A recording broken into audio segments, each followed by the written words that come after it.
Hey guys, it's Brian again, and I've been asked to give some tips on how to do a tooth hanger. First of all, the name can be either referred to as a tooth hanger, hangover toothpick, toothpick hangover, I don't know whatever else names are thrown around there, but yeah, I prefer tooth hanger just because I don't like anything to do with a hangover. The first step when I first come to a rail would be to double peg it first. Typically, just because you don't know exactly how fast it's going to grind or how slow, or if things are just going to feel right. So I always feel like I need to do a double peg or test the rail. Approach the rail at about the same speed as you did for the double peg. You want to hop a little higher than you did for the double peg, but immediately press into the rail.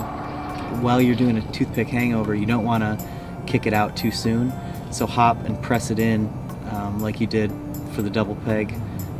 But obviously more lean forward.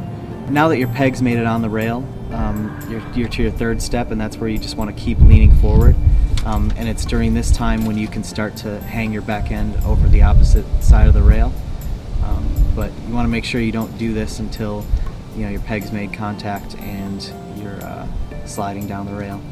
The fourth and final step to a toothpick hanger is to just stay pressed and not let your back end drop while it's hanging over the other side of the rail. Just stay pressed and ride it all the way out till you come off the end of the rail. And that's when you can level out and ride away clean. Two common mistakes with a toothpick hanger that I often see and have done myself are one being going too fast at the rail.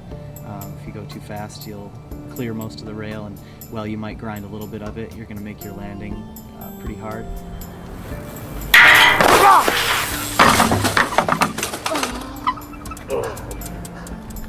Second common mistake I see is not staying pressed.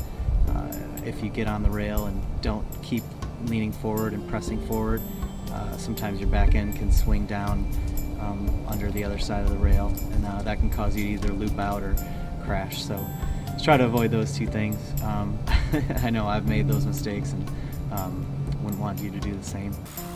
So that's the gist of the trick. Once you get the hang of it, you can take it to other things like kinked rails or gapped rails or ledges or whatever you want. So go have fun with it.